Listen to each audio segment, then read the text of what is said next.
Well, after a week of silence, President Trump defending embattled Alabama Republican Senate nominee Roy Moore, who faces several sexual misconduct allegations, more firmly denies those accusations.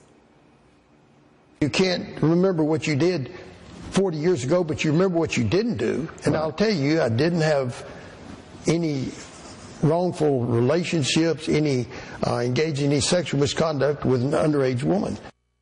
Boyd Matheson is joining us now. He's a former chief of staff for Utah Senator Mike Lee and the president of the Sutherland Institute. Boyd, we have a lot to get to, but let's kick off with the president's commenting finally on the Roy Moore situation. Do you expect? I mean, he hasn't said he will endorse or campaign for Roy Moore, but do you expect President Trump to do that? I don't think he will. It's a short window until that election. I do think the broader, more important thing is that I think both the Republicans and the Democrats have a growing man problem, in that all of the gyrations and mental gymnastics everyone's going through to justify Al Franken or Judge Moore are part of the problem. There are good men across this country who are saying, wait a minute, that is not me. And if you're going to say it's boys behaving badly, that's not what this is. This is not boys will be boys. This is men behaving like animals. And there's a whole group of men that we should be thankful for, who know how to respect everybody. And we've got it. We can't disconnect these behaviors with the principles.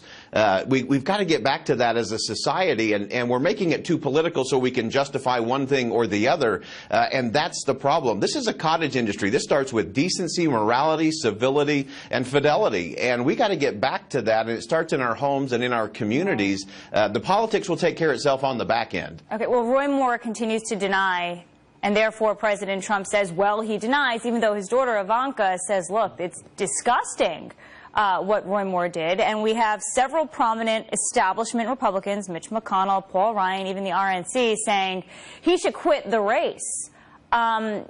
But that's something Donald Trump is a little fearful of, because then you have a liberal in office, Doug Jones.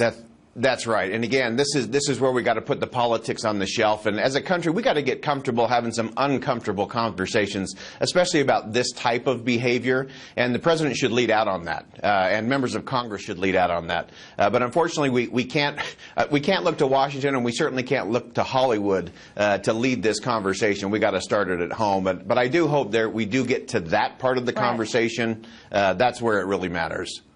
You know, you speak with Steve Bannon, and in fact, he's challenging so many Republican incumbents in many states. You decided, Boyd, not to run for Senate in Utah. What was behind that decision? And then my follow-up would be, does this pave the way for Mitt Romney?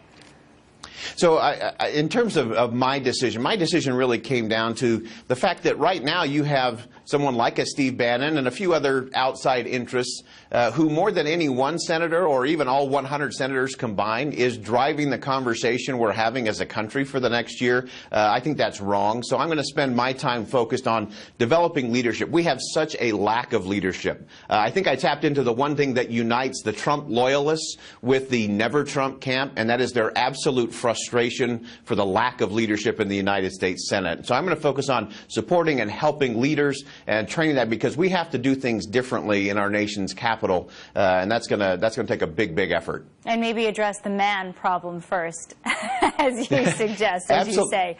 Absolutely. Hey, Boyd, happy Thanksgiving to you and your family. Hey, happy Thanksgiving. Thanks, Lauren. Thank you. Bye-bye.